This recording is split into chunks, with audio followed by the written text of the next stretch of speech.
For those of you who may not know, the Academy Forum is a program that is organized and funded by PAMCA. It is to bring to campus outstanding speakers who will engage our students and our faculty and our families. And it is also our pleasure to be able to open it up to the larger community. So we welcome you all. We're really delighted that you've braved the elements to join us tonight.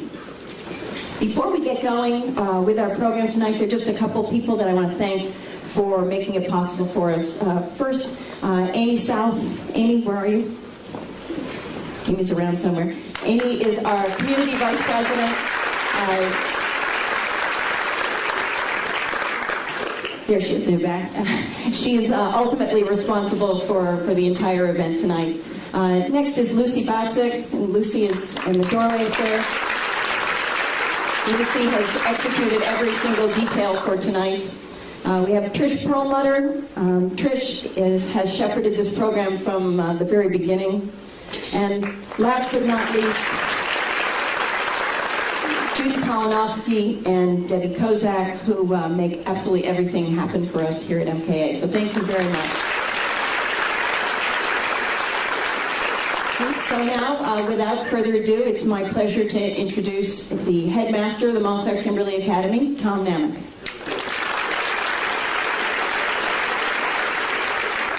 Well, good evening and welcome. I'm delighted to welcome you to the Montclair Kimberly Academy, and I want to also thank again our Parents Association. They have made this evening possible for us. While the program is free of charge, it's not free of expectations for how we will conduct ourselves as an audience. I have a couple of things I'd like to ask of you. Please, there's to be no electronic recording, audio or video. Please don't hold your phones up to take pictures, mostly because it distracts the people behind you. And we'd really like to focus on our very special guests this evening. It's my privilege to introduce our guests, and I think they're well known to all of you, but I do want to say a couple things about them. Dr. Tyson has been a frequent guest on the Colbert Report, or rapport, I guess is the proper pronunciation. We're delighted that he's here, and we are also delighted and very grateful that Mr. Stephen Colbert has agreed to interview him for our benefit. Stephen Colbert, comedian, author, and host of the Colbert Report, is both one of the funniest and possibly the bravest comedians of our time. I want you to consider his performance at the National Press Club dinner in 2007.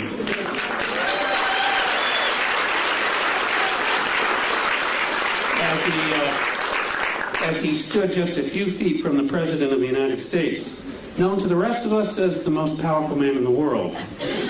Dr. ʻniːl deGrasse Tyson, astrophysicist, director of the Hayden Planetarium, author of 9 books, teacher, lecturer, host of NOVA's 4-part series Origins, and member of 2 presidential commissions on the United States aerospace industry and the future of our country's space exploration. Dr. Tyson has a gift for working successfully within the realms of research, education, and policy formation. I owe you all an explanation about our theater tonight. What you see on stage is the beginning of a set for a 7th grade production of Romeo and Juliet. This year's selection for what is, as I said, an annual performance. And I think it's fitting that Dr. Tyson is going to warm up the stage for the 2 most famous star-crossed lovers in all of American literature. It occurred to me that there are a few things that Stephen Colbert and ʻniːl Tyson have in common, and I wanted to comment on them. Both of them share an overarching purpose to make sense of the world. They also share a common strategy. They often look to the stars, human or heavenly, for evidence of how things work. Though Stephen Colbert is far tougher on the objects caught in his gaze, whereas Dr. Tyson is only known to have obliterated Pluto. They share methods in their respective fields, whether it is the search for evidence that makes sense of the world and the universe, or the creative construction of questions and tests by which the truth and significance of who or what is before them are evaluated.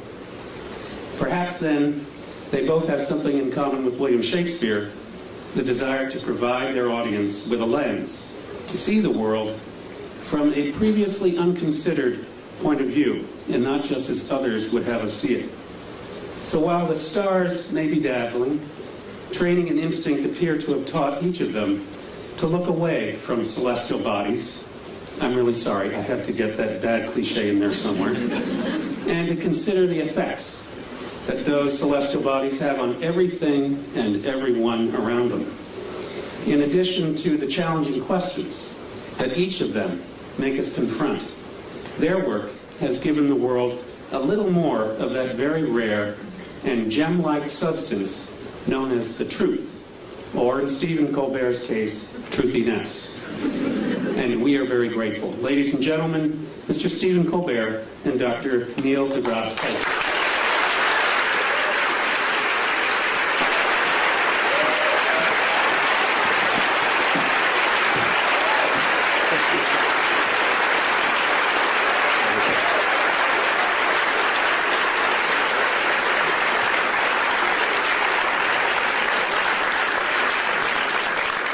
Romeo, Romeo, wherefore art thou, Romeo?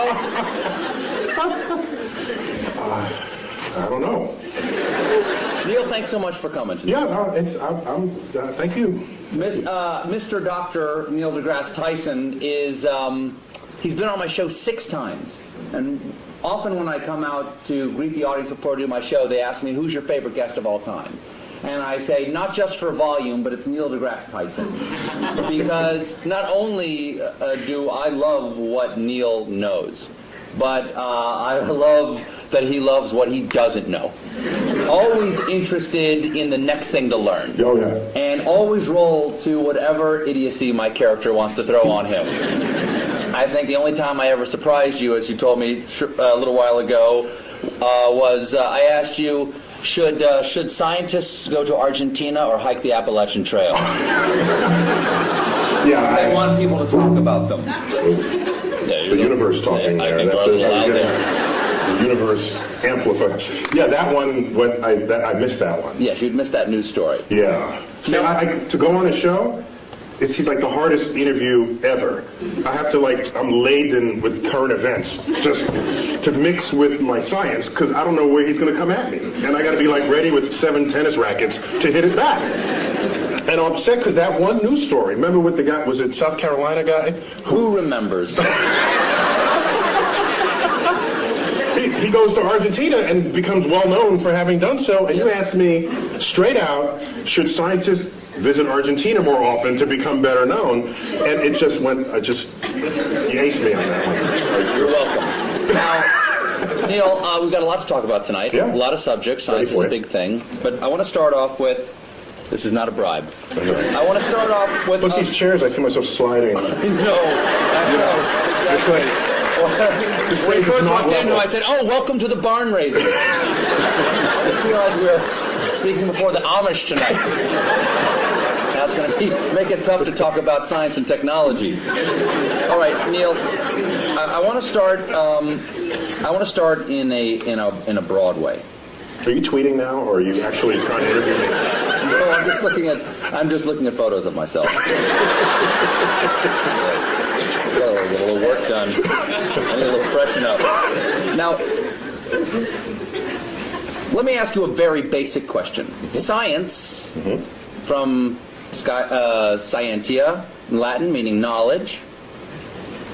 I didn't take Latin, but I'll take your word for it. Mm-hmm. Is it better to know or not to know? I think, well, my blunt answer is it's better to know. All right. But that is debatable, though. Well, I said my answer. Yeah. I mean, somebody else might have a different answer. For instance, Oedipus might have a different answer. Yeah. Yeah, I mean, I think...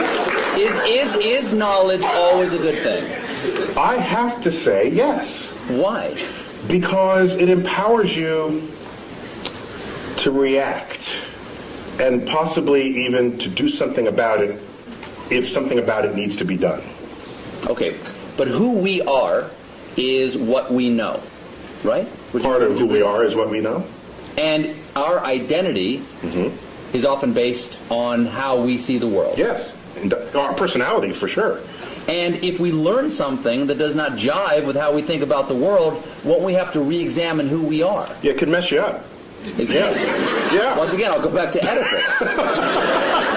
He plucked his eyes out rather than know anymore. Yeah, well, people back then, they did stuff like that. Yes, people back then, not people today. So I think there are people who would not know, who would rather. I remember the old days. I don't know if it still happens. A doctor would find out if you had cancer, they wouldn't tell you. They wouldn't tell you. Give it to me straight, Doc. Yeah, and why would you even have to say, give it to me straight, unless there was a day when they didn't give it to you straight? If I have 5 years left, I want to know I have 5 years left. Because I'm going to, do something different in those 5 years. Neil? Yeah? I have some terrible news. But there are some people who don't want, there are some people who don't value science. And if they don't value science, are they valuing ignorance? Yes, but I will not pass judgment on them. What I will say is, if they are at maximal comfort in their ignorance, fine. Except that they will not be the participants on the frontier of cosmic discovery. They will be disenfranchised. Hello? Hello? I'm sorry, I've got a phone call. Hello? I'm sorry.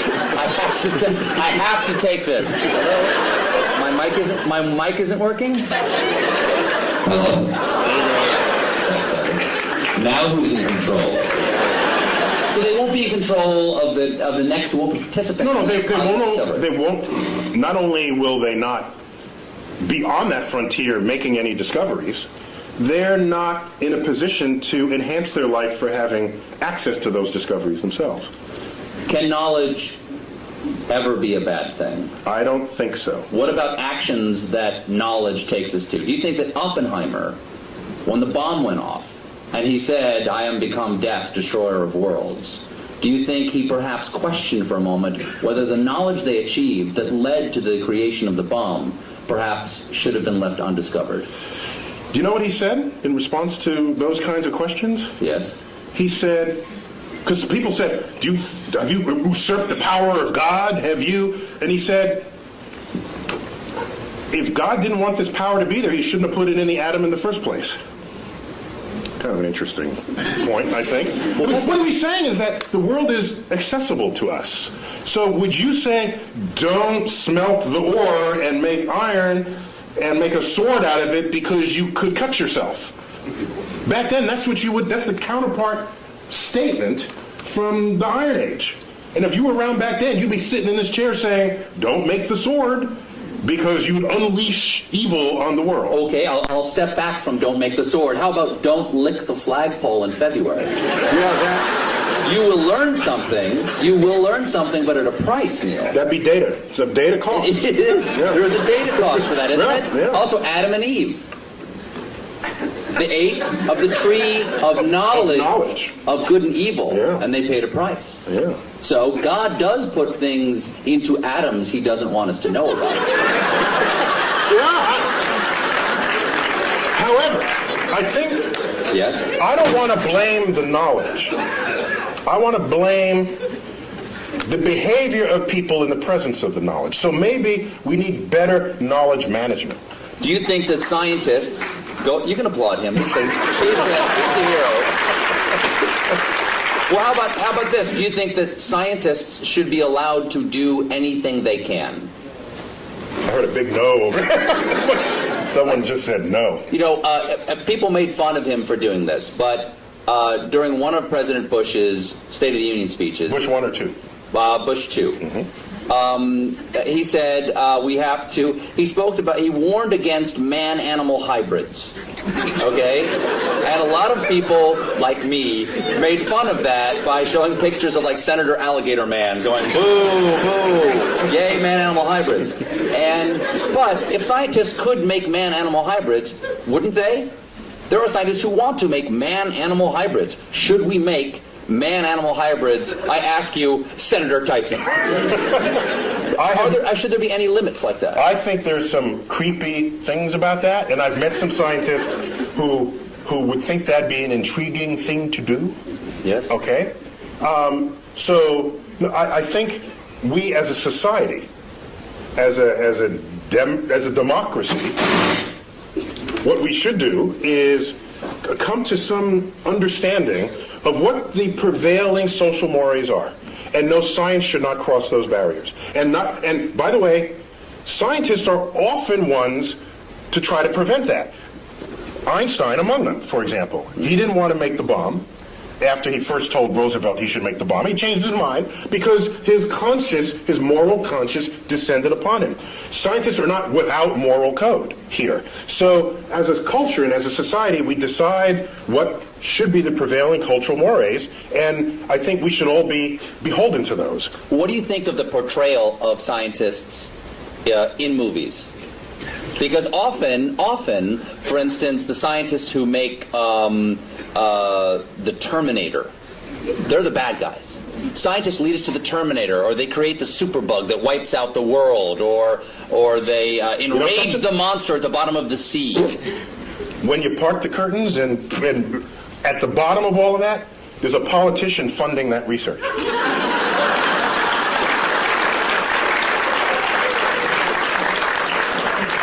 Is this working again? It is?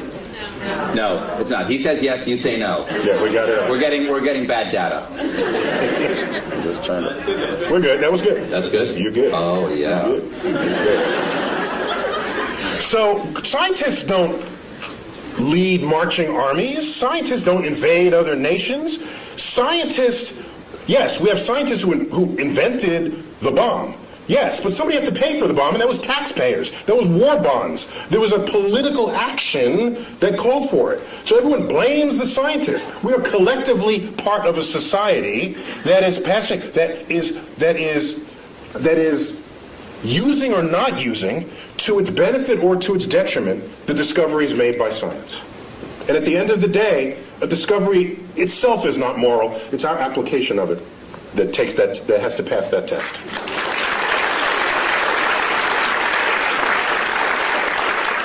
Would you agree that there's a distrust of science on a certain level in our country? I mean, unless it's, going to grow my hair back. Yeah, the right. Science... Or do other things to your anatomy, yes. Right, exactly. Yes. Science, exactly. Yeah. Science, I've gotten those emails. Science is sometimes distrusted because it is more complex than the average person can understand. I think that is the core of it. It's distrusted not because of what it can do, but because of because people don't understand how it does what it can do. And that absence of understanding or misunderstanding of the power of science is what makes people afraid of it. And so I remember back when they first split the atom, shouldn't split the atom, or shouldn't, you hear this at every discovery that happens in science. There's a mystery to it. For example, irradiated foods, in France they call it frankenfood, all right? Which is kind of a cute word when you think about it. Yes. But it makes food last longer, and you're healthier for it, you don't get sick from it. And so from it turning bad. In fact, NASA does it all the time. NASA can make a slab of meat. You wouldn't necessarily put this in your refrigerator, but NASA can make a slab of meat that'll last 30 years. I tasted it. And? Delicious? No, it was, there's some restaurants' food reminds me of what that tasted like. But I'm just saying that just because you don't understand it doesn't mean it's bad for you. Go figure out how it works. That's why we need a scientifically literate electorate, so that when we go to the polls, you can make an informed judgment. And you can draw your own conclusions rather than turning to a particular TV stations to have your conclusions handed to you. Now, Arthur C. Clarke. Comedy Central accepted. Exactly. Okay. Arthur C. Clarke's famous dictum about sufficiently advanced technology. Yes, it is. Arthur C. Clarke had several laws of culture and the world, one of which was any sufficiently advanced technology is indistinguishable from magic. So, if something gets too complex for the average person to understand, it's magic. It's like magic. And you have powers that I don't trust because I don't know what you're going to do with it next. Whereas if you understood how it worked, you say, "Hey, give me one of those." I mean, that's how that would work. That's how that plays out. Do you think that's where the debate over? I think that's where the debate over evolution and creation science comes. Is that the complexity of evolution is so grand that it is hard to conceive of how the incremental changes come. And once something becomes so complex that I can't understand it, there's nothing between that and God saying, let it be. Well, one of the beauties of evolution is that that complexity does not come about from complex ideas. The ideas are actually quite simple. And you can show on a computer how those simple forces can generate complexity given enough time and enough variation in environment, which is just what the history of the Earth supplies. So science literacy is an important part of what it is to be an informed citizen of society. Let's get away from our understanding of science, or lack thereof, and get to science itself. Okay. Okay. I'm with you. Here's a transition from talking about us mixing science and religion and getting back to science. Mm-hmm. God is truth, people think. Mm-hmm. Okay, some believe God is truth. Truth is beauty. Is there anything in science to you that is beautiful? Or rather, what is the most beautiful thing that you know of in science? E equals MC squared. Really? Oh, it's awesome. It is. So that equation doesn't just have a great publicist. It's actually... Because everybody knows it, but also everybody knows Coke. You know, it's like Right, the yeah. Coca-Cola of science. Yeah, you learn E equals MC squared before you even know what any of those symbols mean. You hear it in elementary school. It's a gorgeous thing. It's What is beautiful about E equals MC squared? First of all, tell everybody what all the pieces mean. Well, E stands for energy. M is mass. C squared is just the speed of light squared. That's just, ignore that for the moment. The thrust of that equation is that energy and mass are equivalent to each other, which means you can transmute one into the other and back. What makes it extraordinary is that that hardly ever happens in our everyday lives, yet it's going on all the time in the rest of the universe. And so we're in this little pocket of where E equals MC squared is not visible. It's not visible. It's not happening in our lives. No. But if it did, the world would be really different. Light coming from that bulb would all of a sudden pop into a particle, and the particle would combine and pop back into light again. Would it hurt? It can, yeah. It would sterilize you. There's a lot of, yeah. The kinds of particles that would do that they would sterilize you, yeah. That'd be bad. I've had my kids. Yeah. So it goes on in the center of the sun. It went on at the Big Bang. It goes on throughout the universe, wherever it's hot and heavy. But what is beautiful about it to you? It's simple. It's simple, yet it accounts for hugely complex things. And for me, that is where the beauty lies in the truth. No. If I had to give you a complex theory to understand a complex phenomenon, send me home. Because what's the point? Now, there's no tablet in the sky that said it had to be simple to end up being complex. That's just a remarkable fact about the universe. So why not celebrate it? The fact that pi, right? Let's say the numbers together. 3.1415926. Well, we got a few geeks over there. There's a nerd fest. We got a geek thing going on over there. Not bad. The fact that you take a circle of any size, a circle the size of the universe itself, and divide it by its own radius, and you get that number, that's beautiful. I have to pause, and I get misty thinking of this.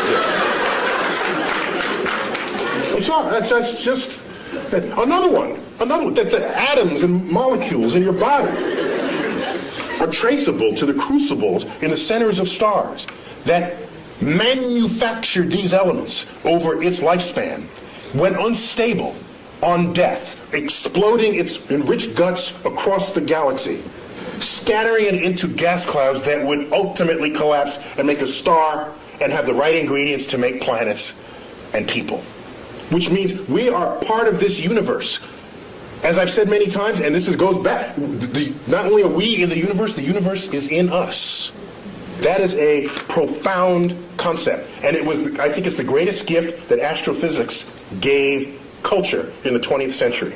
There's a research paper in 1957, and I say that because one of the authors just died, like 2 days ago, Jeff Burbidge.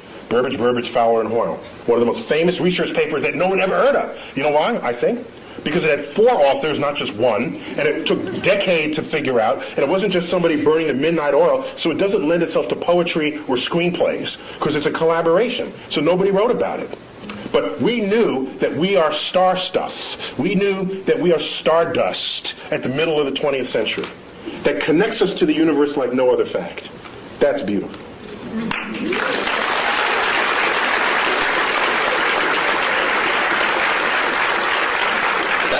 Sounds like you have written poetry about it. Once it gets in you, you have, the only way it comes out is poetically. No! You write poetry. You write sonnets. I don't know if they're sonnets, but occasionally a word rhymes in it, and I don't know what to call it. But sometimes if you feel deeply about something, I think the greatest poetry, not that I'm an astrophysicist, right? That's my disclaimer. Mm-hmm. But some of the greatest poetry is revealing to the reader the beauty in something that was so simple you had taken it for granted. That, I think, is the job of the poet. And so, the simplicity of the universe, which started this part of our conversation, I think, if it doesn't drive you to poetry, it drives you to bask in the majesty of the cosmos. So what drew you? You said that this is the beauty of astrophysics, or the gift that astrophysics gave us in the 20th century. What drew you to astrophysics? Take us to ʻniːl deGrasse Tyson before he's an astrophysicist. Take us to who you are now. I'm living in the Bronx, which in vernacular would be the Bronx. And I'm in a building... Not a lot of stars. No, there's like a dozen or so in the night sky. So you do not have a relationship with the night sky as a city dweller. And my parents, I have a brother and a sister, they would take us to, each weekend we'd go to visit museums and other sort of cultural things in the city. And one of those weekends we went to the Hayden Planetarium. The local planetarium, the one right there in Manhattan. And you sit in the chair, and the lights dim, the stars come out, and I said, "Oh, that's a nice hoax, that can't be real. I'll enjoy it while there's it, but that's fast. They think there's that many stars up there. Like, what kind of, are they pulling my leg?" And a couple of years later, I go out to Pennsylvania in another trip that we took, and I looked up at the night sky, and what persists to this day, and what is an embarrassingly urban thought, I look up at the night sky from the finest mountaintops in the world, and I look up and I say, it reminds me of the Hayden Planetarium. It's embarrassing. See, I beg forgiveness. Wow. But so strong was that imprint that I'm certain that I had no choice in the matter, that in fact the universe called me. And I wonder that if I'd grown up on a farm and the universe and the sky was just always there, I wonder if that would just have become wallpaper to me, and I wouldn't have then been struck by it as I was at age 9. I'd never known anything of it. And then it just slaps you in the face. And from then on, I was hooked. It took 2 years for me to figure out you can do that as a career. But starting at age 11, you asked me, that annoying question adults ask kids, what do you want to be when you grow up? I heard a comedian say, you know why they ask? Because they're looking for ideas. Paula Poundstone said that. If you had asked me from age 11, what do you want to be when you grow up, I would have told you flat out astrophysicist. And my whole life aligned to that. Got a telescope, got a camera, photographed it. All my science fair projects. One was getting the spectra of the sun and analyzing features in the spectra. I built the spectroscope. So I was like nerd kid, card carrying. But I was bigger than other kids, so I was insulated from a lot of what might otherwise happen to nerd kids. But you wrestled too. I was captain of my high school's wrestling. I've seen you in that wrestling outfit. You can rock a singlet. Well done. Now, singlet is what you call the one-piece. They know. No, okay. So you wanted to become an astrophysicist. That leads to another question, which is, Is it better to not to know? It's better to know. Can it be beautiful? Yes, can it be beautiful? Is science a thing, or is it a way to look at the world? Is it a verb, or is it a noun? It is both. The world is not just, is it this or that? Is it a planet or not a planet? It's sometimes... You must choose. It's fuzzier than that. Sometimes... So if I have a lot of facts in my head, if I can absorb a lot of facts, am I a scientist? No, you're a fact memorizer. In fact, I'll accept that as a compliment. Our academic system rewards people who know a lot of stuff, and generally we call those people smart. But at the end of the day, who do you want? The person who could figure stuff out that they've never seen before, or the person who could rattle off a bunch of facts? At the end of the day, I want the person who could figure stuff out. And science... Say if we're trapped on an island. Exactly. What, the professor on Gilligan's Island? It's not a matter of how many facts he can recite. It's like, there's a coconut, and there's a thing, and you have a ham radio. That's exactly. Okay? Seawater, you stir in the salt water. You hook the wires up to Gilligan's fillings, and you listen to his ear. Listen in there. So it's an understanding of the relationships. While we're on it, Ginger or Marianne? Totally Ginger. Ginger. Complete. That was like, she came around the wrong time of my life. I'm telling you. It was like Ginger all the way. For sure. So it's a way of approaching the world. It's a way not only of approaching the world, it's a way of equipping yourself to interpret what happens in front of you. I think of science, the methods and tools that enable it, as kind of like a utility belt that you walk around with. And you come upon something. Are you a superhero? Yeah. In your mind, are you a super science? Actually, when I was a kid, I wanted to be Mighty Mouse when I was a kid. Really? I wanted to sing opera as I went to sing. Here I am to save the day. Yeah.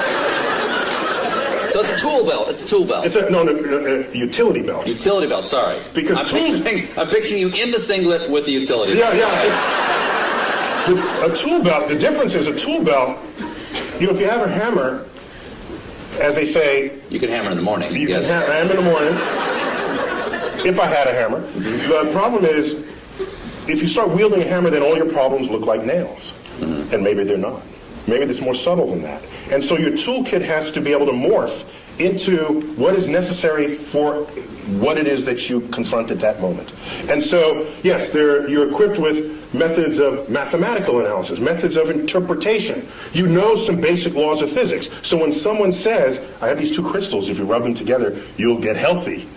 So rather than just discount it, because that's as lazy as accepting it, both of those are just lazy brain. What you should do is inquire. So do you know how to inquire? And every scientist would know how to start that conversation.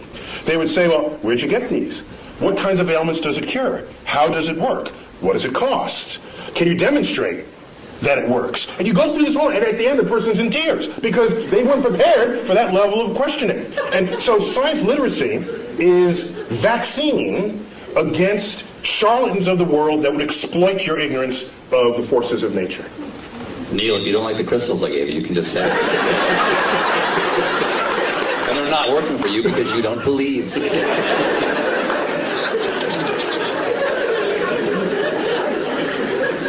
Is there any science fiction you admire, or that you enjoy, or do you see the holes in science fiction and go, I can't enjoy that? Of course he would know the effects of a neutron star. He doesn't know tidal forces? Do you have that problem? Got that right. Do you have that problem? I only have the problem if the movie is marketed for its accuracy. Number one. Number two, they got to get some basic science right. After that, I'm okay. So, for example, in the latest Star Trek movie, they had this liquid. The red matter. The red matter, thank you. Release the red matter. Release the red matter, and you drop it into the core of a planet, and it turns a planet into a black hole. I thought that's kind of cool. No, what was a little weird was... Why didn't it turn the ship into a black hole? No. Because they had the special apparatus that surrounded it. And the apparatus did what? It's the anti-black hole apparatus. I'm okay with that. See, I was not losing sleep. That didn't bug you? Over what held the black hole. I didn't have an issue with that. But oddly, what I had an issue with was they needed this drill, which is a very cool kind of, that was the coolest thing I'd ever seen. Exactly. A drill that would drill to the center of your planet, and they dropped I'd say, if that would turn a planet into a black hole from its center, it surely would turn a black hole turn into a black hole from its surface. So you just drop it on the surface. What would Kirk and Sulu fight on? I know, right? They had to fight on the platform. So I'm okay. I got angry with Jim Cameron about Titanic. That's how I got angry. Did I tell you? I didn't tell you the story. You did not. Oh no! Can I? I've never seen you this angry before. Just hold me back. I can't wait to see what you have to say about Avatar. You might turn blue with rage. Go on. So what was your problem with Titanic? There's a colleague of mine who saw Avatar, and he got home and he told his wife he wanted to paint her blue, and that didn't go over very well. Is she 10 feet tall? So, Titanic, you may remember, was marketed as a film of high accuracy because Cameron had funded this submersible to go down and it checked out the staterooms and the wall sconces and the china patterns, and so they reproduced that to detail. And so here they recreate the ship for the movie. Can you double check that?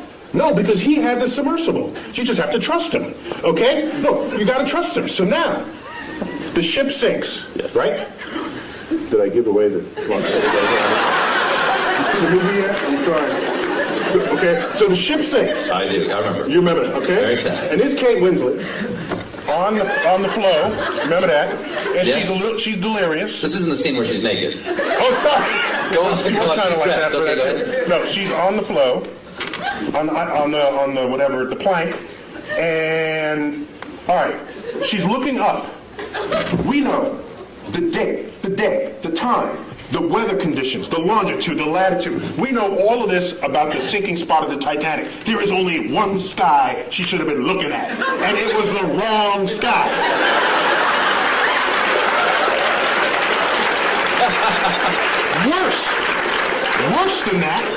Worse than that, the left side of the sky was a mirror reflection of the right side of the sky. So it's not only wrong, it was lazy and So odd. halfway through, they just might just flip it. Just flip it. No one will know. And so I was livid. Ooh. I got out my finest stationery, and I wrote a letter to Jim Cameron. No reply. 5 years later, I bump into him. He was on a NASA committee, and my sort of presence with NASA was growing by then. And I bumped into him in a meeting. And I said, Mr. Cameron, I just have to ask. You know, the sky, it's not the right, it's black, what? And he says, well, actually that happened in post-production. So he's absolving himself of guilt, but I wanted him to grovel in front of my feet, which he did not do.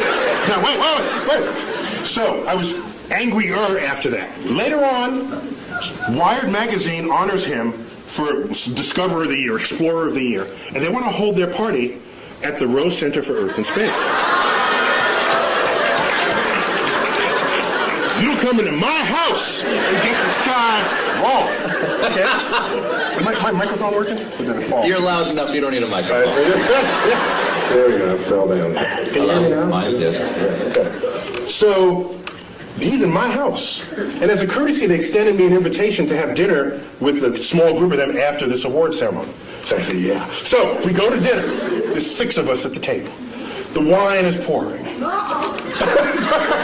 So I said, Jim, I don't know if you remember, but I brought this up some time ago about the sky. And I wouldn't be so upset, except that everything else you boasted was so accurate. And we can't even check how accurate that is, but anybody can spend $50 for a planetarium sky program and look at the sky and know that you got the wrong sky. What gives? And you know what he said? He said, last I checked, worldwide, Titanic has grossed $1.3 billion. Imagine how much more it would have grossed if I got in the sky right.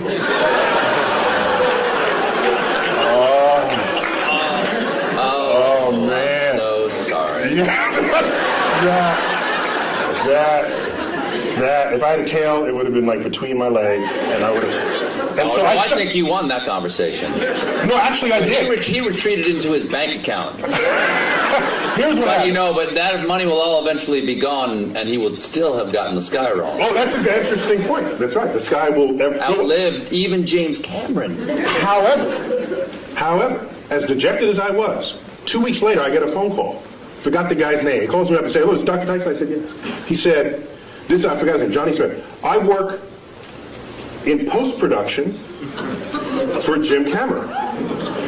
He is releasing a 10-year director's cut anniversary edition of the Titanic, and will be adding new footage from the deck. And he tells me you have a sky that he can use."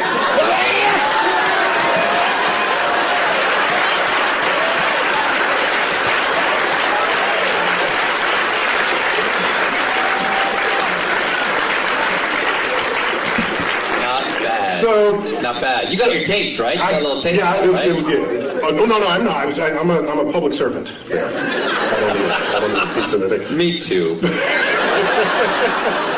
So if you're gonna claim it's right, then I'm gonna hold you to it. If you're not, then I'll just sit back and enjoy it. What is what I don't like? I don't like is the people who you go see a movie with who read the book first. Get rid of them.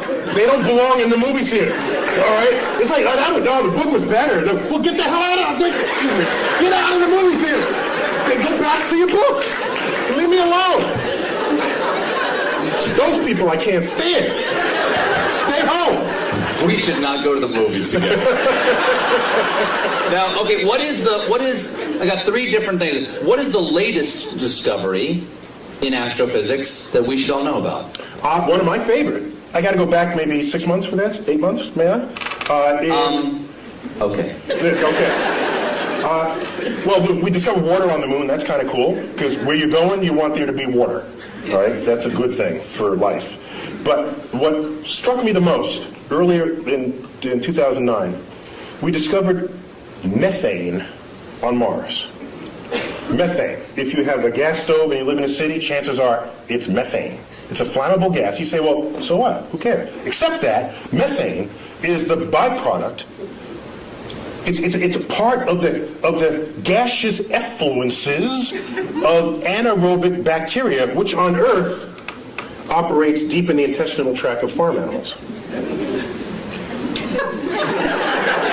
That's a very scientific way of saying there are Mars farts. That's what you're saying. I right? didn't want to say it. Yeah. You got a doctor in front of your name. You can't say stuff like that. I can't say stuff like that. But that means that is possibility, or is that yeah, there's life, but no one will come out and say it. It means while you can generate methane other ways, such as sunlight. It's a combination of pressure, temperature, and energy source. You can manufacture methane. Magic. Right? So, but chemical magic. Yeah. Chemical magic. But it is a natural byproduct of bacteria that thrive in the absence of oxygen. And you don't have oxygen deep in your intestinal tract, neither do any farm animals.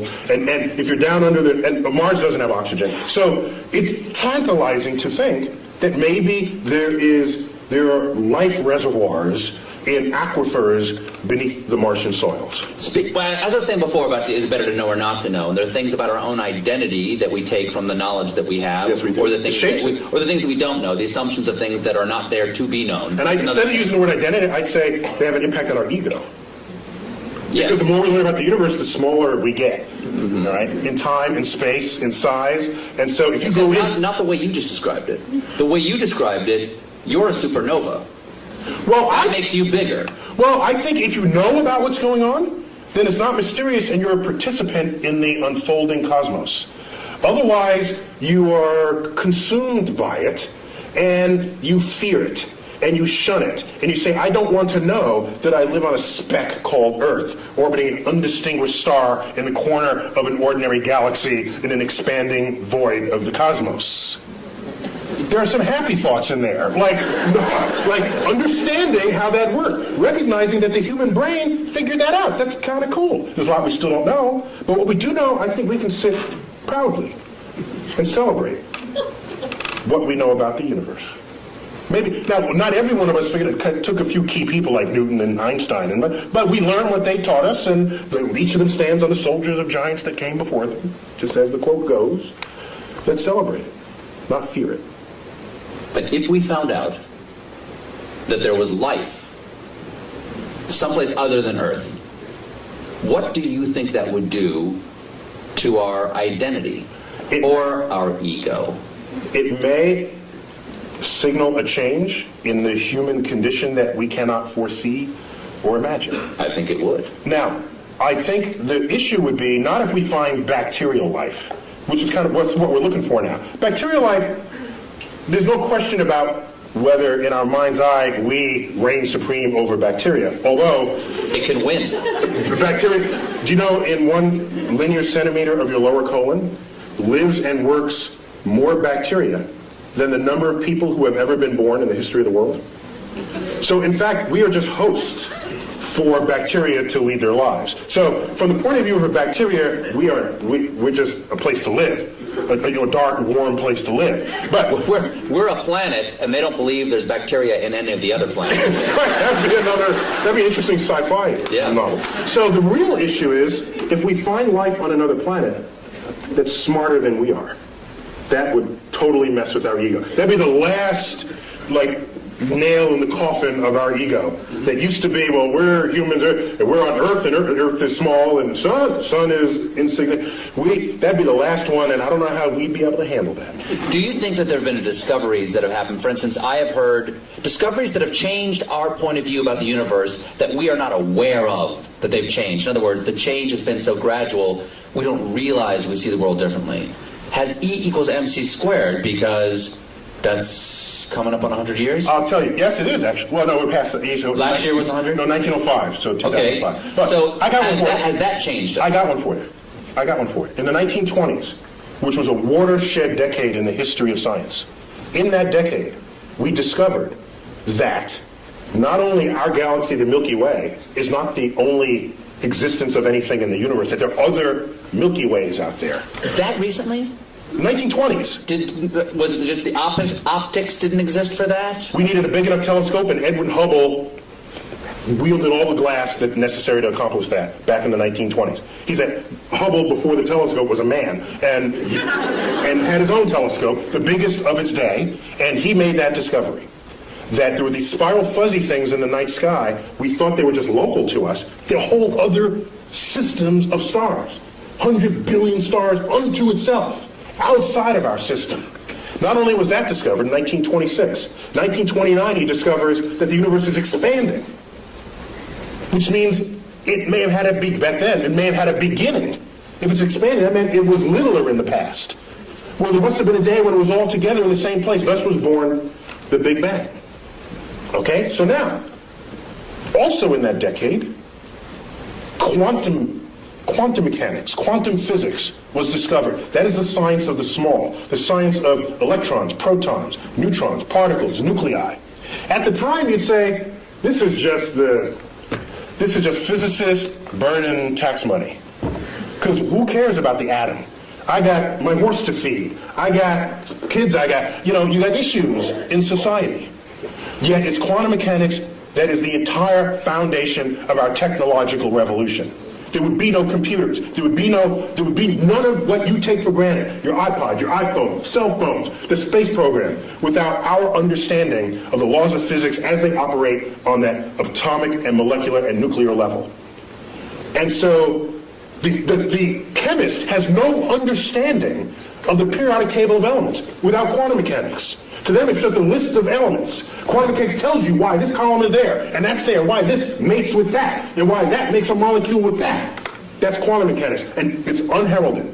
You ask me, is there any discovery that has changed how we live? It is quantum mechanics. And I make this point because I'm ready to... Today you hear people saying, why are we spending money up there when we got problems on Earth? And people don't connect the time delay between the frontier of scientific research and how that's going to transform your life later down the line. All they want is a quarterly report that shows the product that comes out of it. That is so short-sighted that that's the beginning of the end of your culture. So So it's better to know. That's a really long answer to my first question. My second question is, let's take some questions. Do we have time to do that? Q&A? You better wave, you better hit me in the head with a rubber band. Okay, very quickly before we get to questions here. How many can I ask? I was wondering, do we have microphones or are we going around the room? We can repeat the question if there aren't enough microphones to go around. Let's start right here with just one, please, sir. Is there a brown dwarf star approaching? Is there a brown dwarf star approaching? Okay, dare I suggest that I think I know much more deeply about what's behind that question. He's asking about Planet X. Do share. That would swing by Earth in the year 2012 and tip us on our axis and have it be the end of civilization as we know it. Is that right, sir? Oh, I heard about that. Yeah. I'm digging a subterranean chamber. Yeah. Me and my kids are going to be fine. Yeah, go on. When's it get here? It doesn't exist. Moving on. Next question. Yes. No, there is no Planet X. All gravity, all principal sources of gravity in the solar system are present and accounted for. Anything we discover now are tiny and insignificant, like Pluto's relatives. Yes. Yes. Anything to say about Apophis? Apophis. An asteroid the size of the Rose Bowl. Discovered December 2004. Headed towards Earth. It's not alone among asteroids headed towards Earth, except that this one is headed, there's a whole set of asteroids that cross Earth's orbit.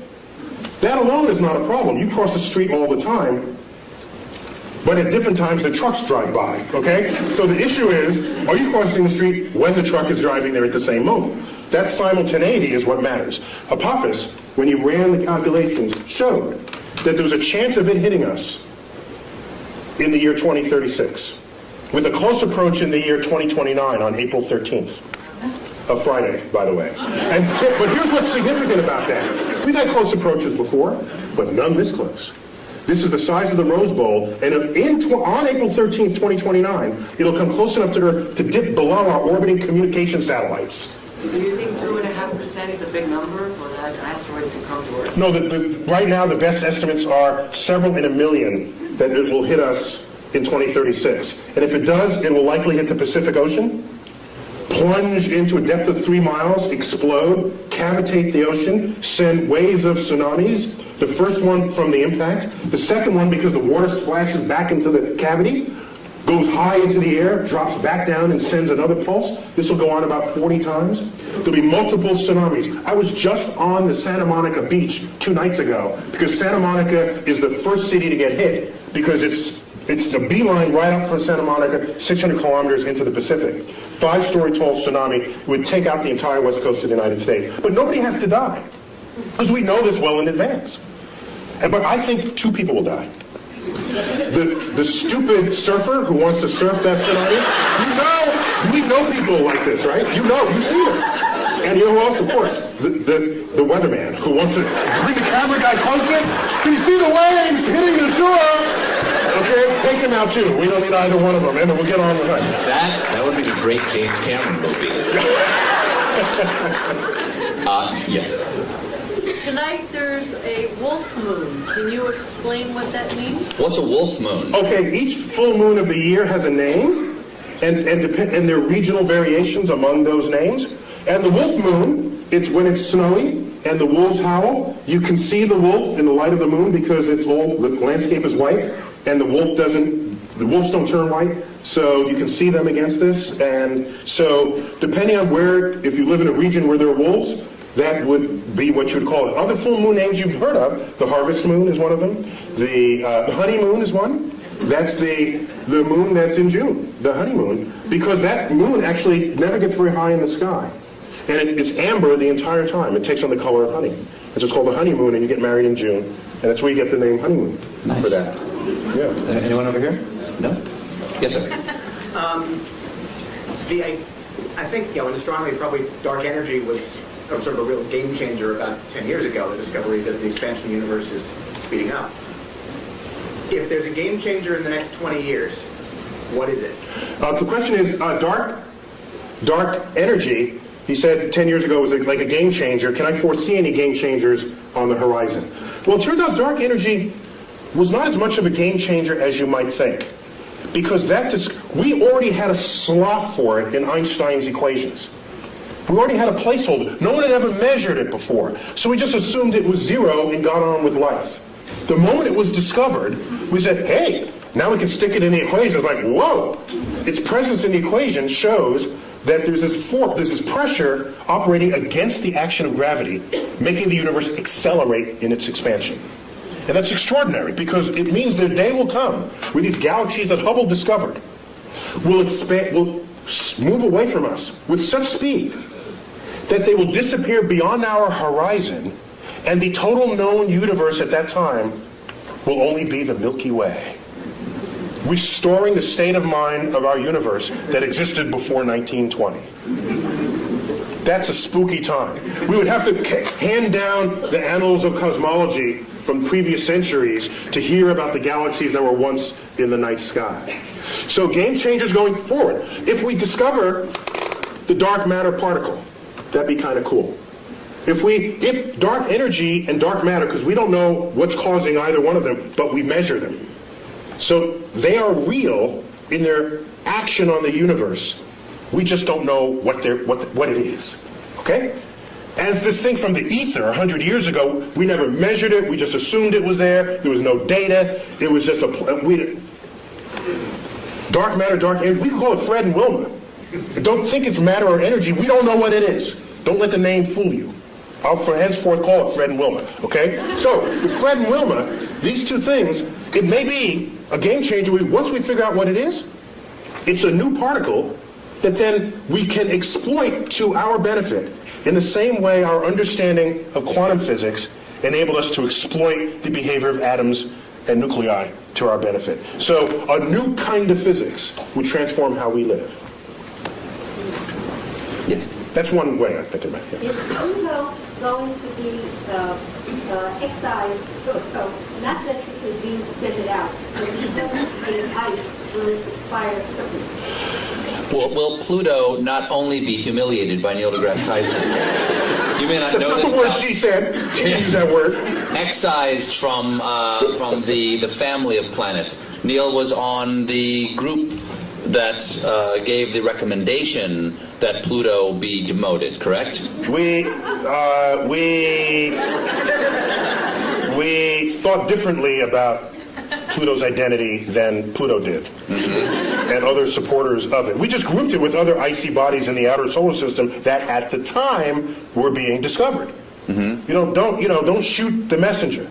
Pluto was alone for 65 years, and so you can't have a category of one. That doesn't work in science. You need a few things to make a category. So we said, okay. It wasn't a category, though. It was a planet. Well, yeah. My very elegant mother just sat upon 9 porcupine. Now she just sits upon 9. It doesn't make any sense. Yeah, it doesn't make any sense. Where's the porcupine? If she's that elegant, she wouldn't have sat on a porcupine, I don't think. So once we found other icy bodies, all we did was group them together. We said, Pluto, we found family for you. In fact, we think you're happier there, because now you're one of the biggest icy bodies. And rather than a pipsqueak planet. You sent Pluto to a farm upstate to run and chase rabbits. It's much happier there, kids. It's happier there. And I didn't do this alone. Is there a supergiant beyond Pluto that pulls comets in? Is there a chance there's something out there that's drawing? There was a hypothetical star, which is related a little bit to what led to this invention of this the brown dwarf that you won't talk about, but you and I know, yes. Yeah. There was come down to the bunker too. There was a suggestion that there was a companion star to the sun, provisionally called Nemesis, that had this long orbit that would jostle comets in the outer solar system and send them raining down on Earth, creating mass extinctions, accounting for the extinction episodes in the fossil record. But it was an interesting hypothesis that was never supported by data, and so when you're not supported by data, you discard the hypothesis. That's how science works. You don't believe something just because you want to, or think something's true just because it feels good. At some point, you've got to confront the data. So getting back to the point... You've never been in politics. So getting back to the point, the recognition that Pluto is made half ice, and ice evaporates, so will Pluto one day disappear? No, Pluto's too far away from the sun for that to ever meaningfully evaporate and disappear completely. Yes? What was the point of the Large Hadron Collider? What was the plan, did you say? The point. The point of the What Large Hadron was the Collider. point? He speaks in past tense as though we're done with it. Okay, We what just is? turned on the switch, the Large Hadron Collider in Switzerland. The point of the Large Hadron Collider was to embarrass America, to make us feel bad that we didn't have our collider built back in the 1980s when it was first funded. That's the whole point of the Large Hadron Collider. It's Europe saying, ha, gotcha this time. Now, apart from that ego bit, it's to probe nature on levels of energy never before seen. And right now, it's practically impossible to discover a new law of physics on your tabletop. We've been there.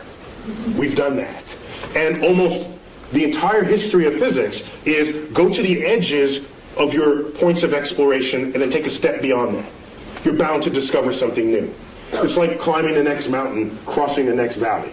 So, the Large Hadron Collider, the energy inside that particle accelerator will exceed the energy of all accelerators that have ever been built before, probing nature as never previously imagined. What is the Higgs boson? Higgs boson, that's a particle proposed that you can think of it as a kind of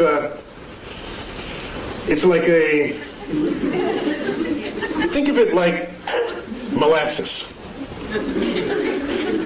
Okay? Okay, not molasses. It's a field through which all particles move, and the interaction of those particles with that field endows them with the mass that we measure for them. It is granting them the property of mass.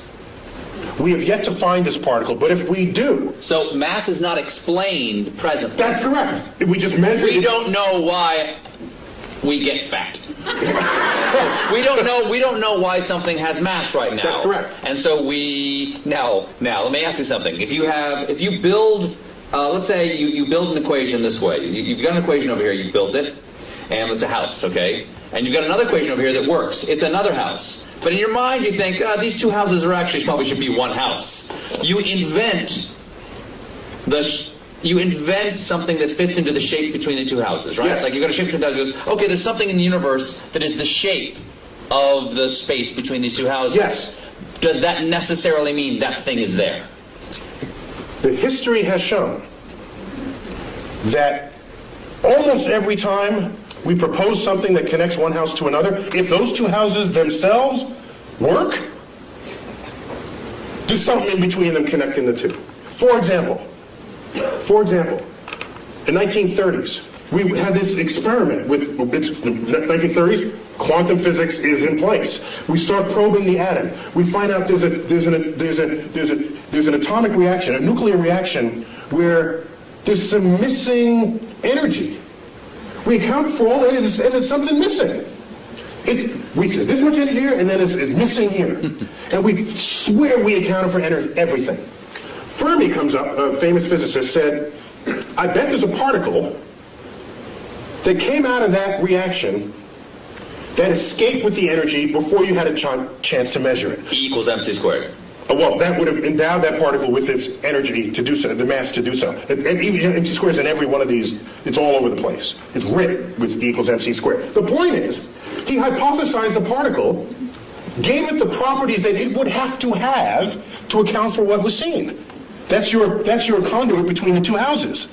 Then he says it's got to have this much energy, and it's got to be pretty hard to detect because we surrounded this in lead, and it just went straight through the lead. So I'm going to propose a particle that's hard to detect. And it's got to be little, because there's not that much mass, and it has no charge, so it's neutral. So he called them neutrinos, little neutral ones. He hypothesized. He said, let's look for them. 20 years later, they were found, neutrinos. And now we kept them coming out of these reactions. He built the porch, the walkway between the two houses. Practically every time you have two working understandings of the world, and they have to coexist in the same universe, there's something that's going to connect them. It's like electricity and magnetism, previously discovered as separate things, until Faraday and Maxwell said, hey, wait a minute, this works and that works. and they kind of smell like each other a little. Maybe they're the same thing. So a whole theory came out to put the two together, and it is the theory of electromagnetism. You know this word. You just take it as a single word, but those used to be separate concepts. So we're going good with this. We're on a roll here. So why not continue? Yes, right. Do parallel universes exist?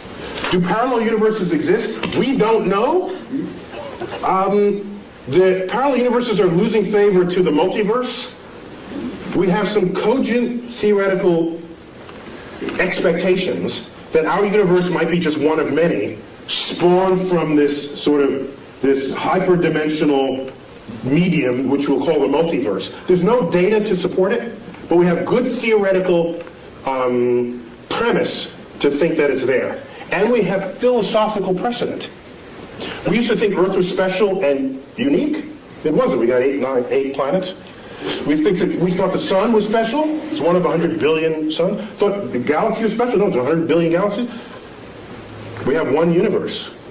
Or do we? The track record said, why should there only be one? Be open to the possibility that you don't live in the majority-looking universe that's out there.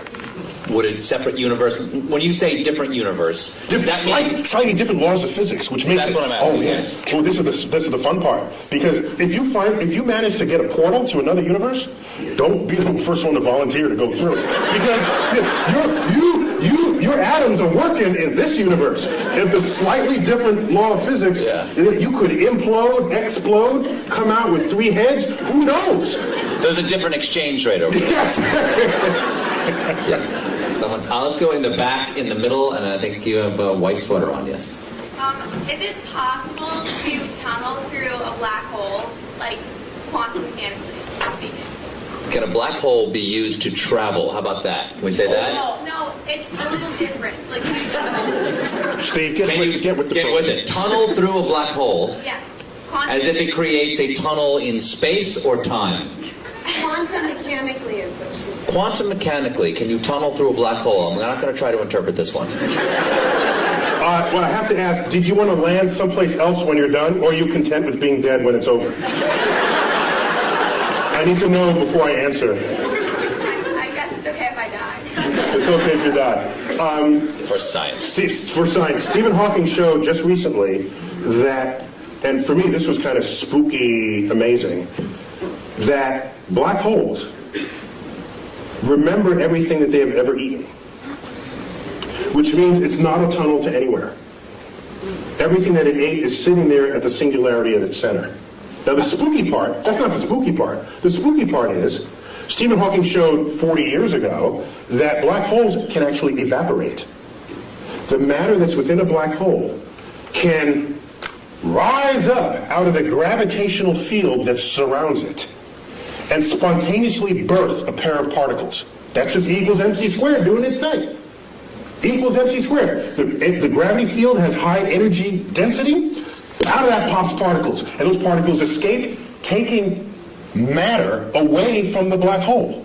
From the gravity field of the black hole. Doesn't that fly in the face of how we think of a black hole? In a black hole, gone forever. Because nothing escapes, because nothing can surpass the energy needed to go faster than the speed of light. Except quantum mechanics, this quantum physics from the 1920s gets you out of that problem. That's a classical understanding of black holes. You layer quantum mechanics on it, weird stuff happens. Completely legitimately weird stuff happens. So you birth these particles outside the thing. Now here's what happens. I dump you. That sounds like that. I'm not interrupting. That sounds like science is making magical exceptions for itself. Quantum physics is kind of magic because none of it issues forth from your common sense. Particles pop in and out of existence. One time it's a wave, the next time it's a particle, and it interacts with itself and you measure it here, but it shows up there. If we were forged in that world, then all that would be common sense. N equals mc squared would be a daily phenomenon. You wouldn't need Einstein to figure it out. He'd be learning it in elementary school. But that is a foreign universe to us. And so what goes on there, you are prone to say, that doesn't make sense. You know something? It's of no obligation to make sense to you because your senses didn't come out of that universe. out of that universe of tiny particles. We don't live there. If you let something go and it drops, you say that makes sense. If you let something go and it goes up, you say that doesn't make sense. In quantum world, that happens all the time. It would make sense in the quantum world. So I submit to you that if I take your body and dump it into a black hole, what Stephen Hawking showed is that all the particles that went into the black hole, let's say it's Stephen Colbert black hole, okay? No other contaminating bodies but your atoms in the center of this black hole. And I wait around, and out here in the gravity field, particles pop into existence. And I make a check, how many protons, how many neutrons, how many electrons, how many neutrinos. By the time this black hole was evaporated, it would have been every single particle that you were having fallen in the first place. Extracted out of the energy field of the black hole. So it remembers who you were even out in the gravitational field. That's spooky to me. Is the black hole now gone? Gone. Gone. Just it pops out of existence. Evaporated. It takes, by the way, it takes several trillion years for that, so don't wait around for it. It's that young man right there. How do you figure all this out? Okay. How do you figure all this out? It's an excellent question. Yeah, that's a good one. Isaac Newton did it all by himself. He was like really, really, really smart. A quick Isaac Newton story. He discovered laws of motion, laws of gravity. Just shows that planets don't orbit in circles, as Copernicus had thought, but in slightly flattened circles we call ellipses. And so a friend of his said, hey, Ike, why? That may be called, I don't know what it's called. Why that shape and not some other shape? He couldn't answer that question. I'll get back to you. Goes home for 2 months, comes back. Here's why it's that shape. They're conic sections that cuts through the thing. They said, well, how did you figure that out? He said, well, I had to invent integral and differential calculus to figure it out. So some people invent their own tools and methods to discover the world. Most people learn the tools from someone else and then apply them to make incremental changes. Some people make huge changes, like Isaac Newton and Einstein and others. Isaac Newton once said, if I can see farther than others, it's because I've stood on the shoulders of giants who have come before me.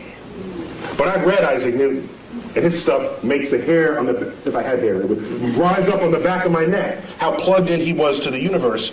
And I'm saying to myself, that quote cannot have possibly have been honest.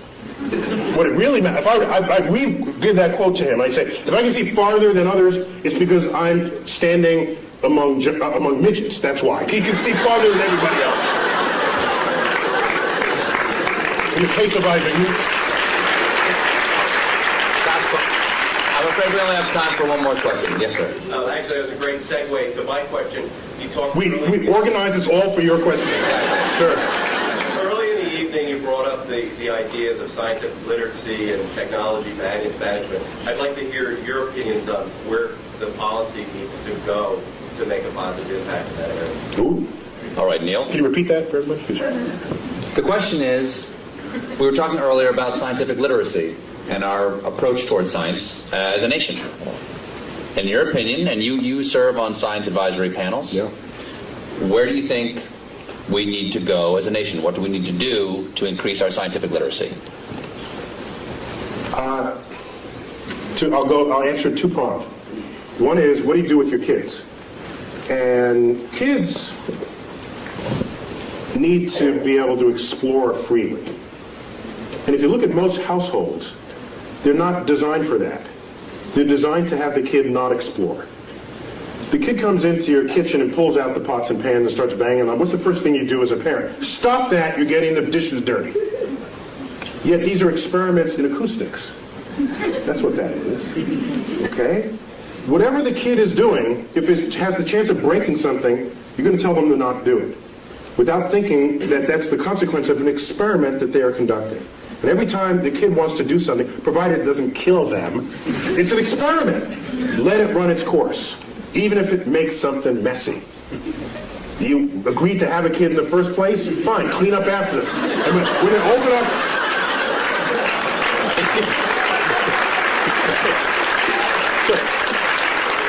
Because it's those seeds of curiosity that is the foundation of what it is to become a scientist.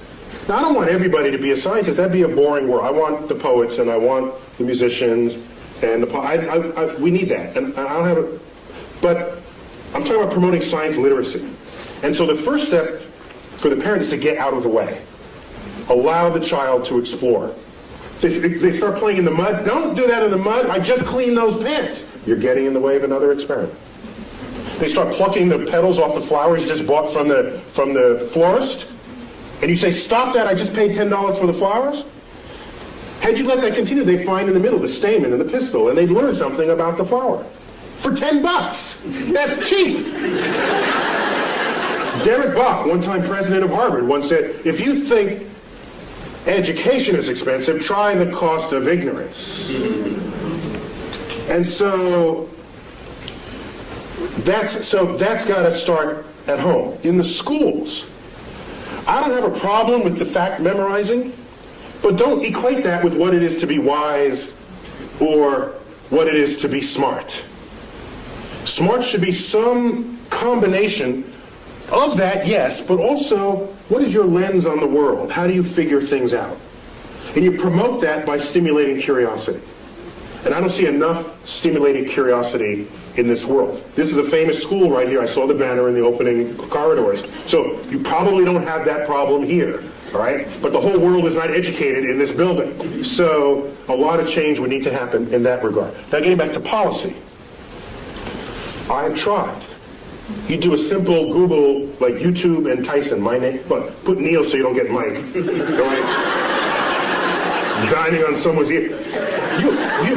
Half of what ends up thrown onto YouTube are talks I've given where I'm trying to convince people, not only the public, but lawmakers and people in power, that investing in the frontier of science, however remote it may seem in its relevance to what you're doing today, is a way of stockpiling the seed corns of future harvests of this nation.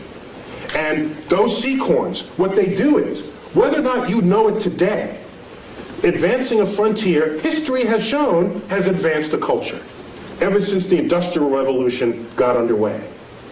And we can speak more hegemonistically about it, that anyone who has embraced the powers of technology has enjoyed economic wealth, the likes of which the world has never seen, attendant with strength of security.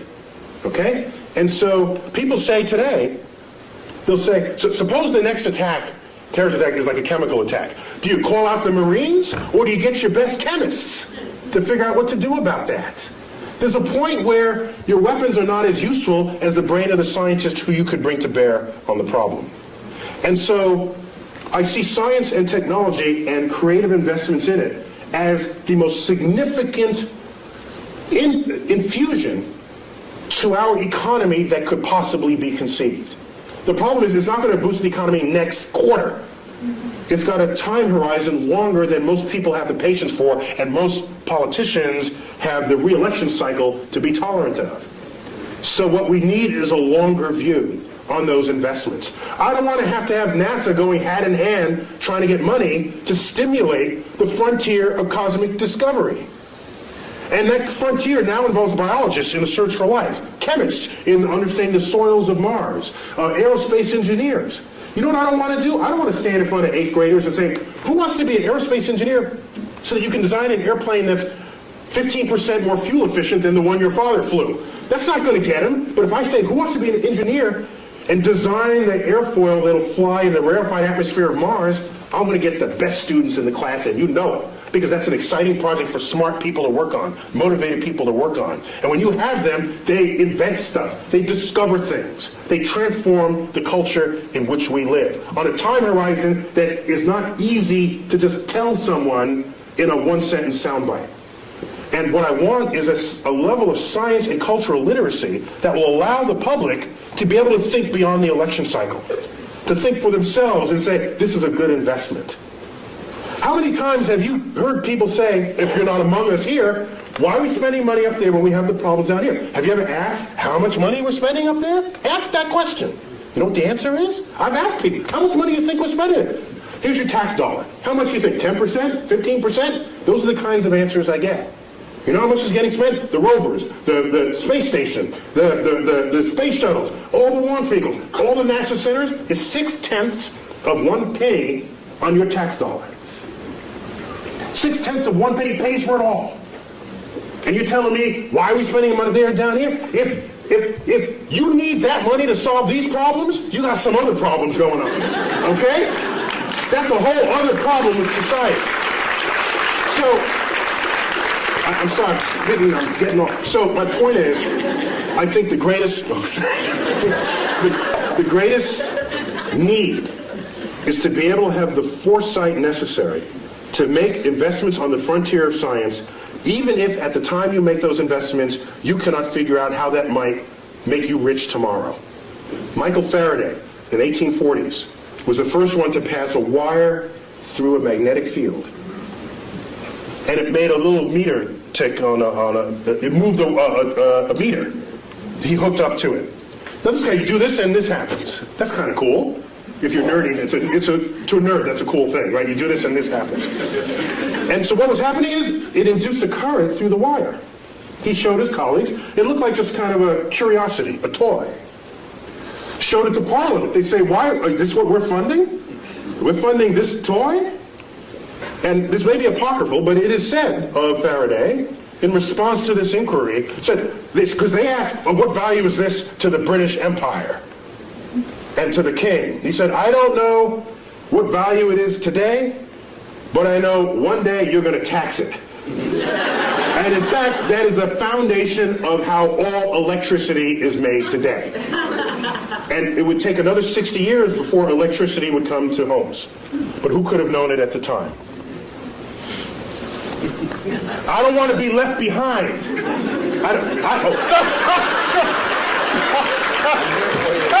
I will not leave you behind. Last thing I'll say. Yes. Last thing I'll say. The biggest news story last year to me was not the methane flatulence. No.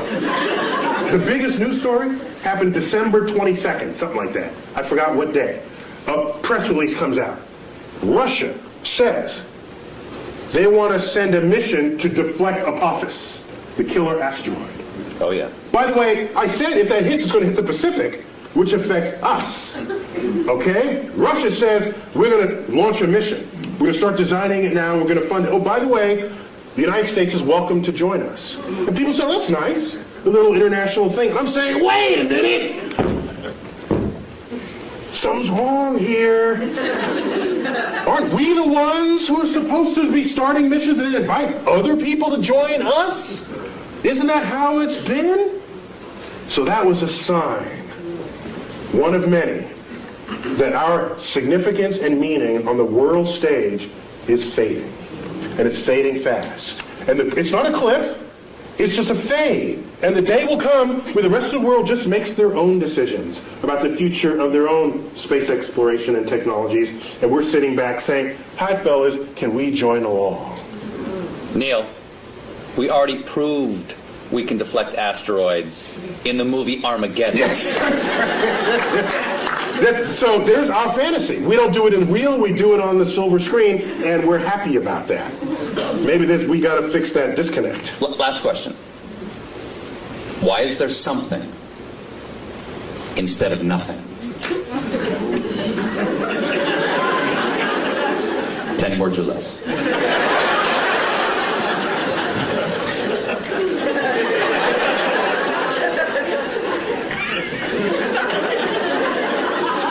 Just because. So I got to do this in haiku then. Okay. Okay, 575. Words that make questions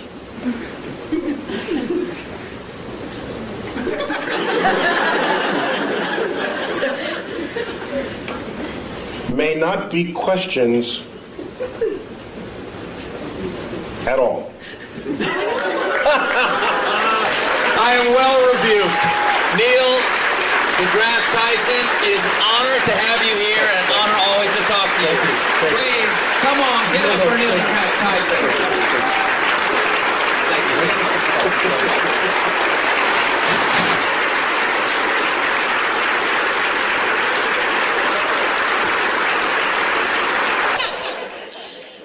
Dr. Tyson is going to be down here. He will be signing books until 9:30, so if you'd like to come down and have a book signed, feel free. And for the rest of you, thank you all for coming, and get home safe.